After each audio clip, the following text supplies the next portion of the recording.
Guys இந்த மாதிரி செடி எல்லாம் துளசி ஓரங்களில் ரோடு ஓரங்கள் சந்து ஓரங்களில் இடைஞ்செல்லாம் முளைச்சிட்டே இருக்கும் பாருங்கள். அதுக்கு நீங்கள் காற்றை தூய்மைப்படுத்துகிற சக்தி இந்த ஓமவல்லி செடி இதெல்லாம் வாசலில் திண்டத்துக்கு இருக்கும் இல்லையா. ஓமவல்லி செடி கிச்சனில் பார்த்திங்கன்னா ஒரு மாதிரி வாடை வீசும், நமக்கு பொழுதுனைக்கு சாம்பிராணி வச்சுட்டே இருக்கும்.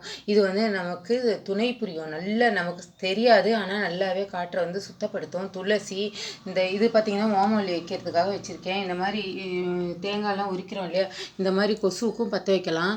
போட்டு இது அடியில் கொஞ்சம் நாரை சேவ் பண்ணிவிட்டு மேலே கொல்லையிலேருந்தோ எங்கேயாவது செம்மண் வெட்டி வச்சுருப்பாங்க, அதை கொஞ்சம் கிடைக்கும் போது சேவ் பண்ணி வச்சுட்டேன். இந்த டப்பு ஒரு 30 ரூபா தான் போட்டு வாங்கிட்டு இது ஆன்லைன்லாம் ஆர்டர் பண்ணாதீங்க. 27 டப்பு 500 வாங்குறான், கொண்டு வந்து டொம்முன்னு போடுறதுக்குள்ளே 10 டப்பு உடஞ்சி போயிடுது. அது ரிட்டன் வேறு போட வேண்டியதாக இருக்குது. நல்லா ஷாப்பிங்லாம் நிறையவே கிடைக்கிது. இப்போ பாருங்கள், நான் தேங்காய் நார் நல்லாவே வந்து அமுக்கி வச்சுட்டேன். இப்போ வந்து பார்த்தோம்னா இது மேலே வந்து செம்மண்ணை கொட்டி ஜம்முன்னு ஓமவல்லி இலையை வச்சிருவேன், காற்றை தூய்மைப்படுத்த.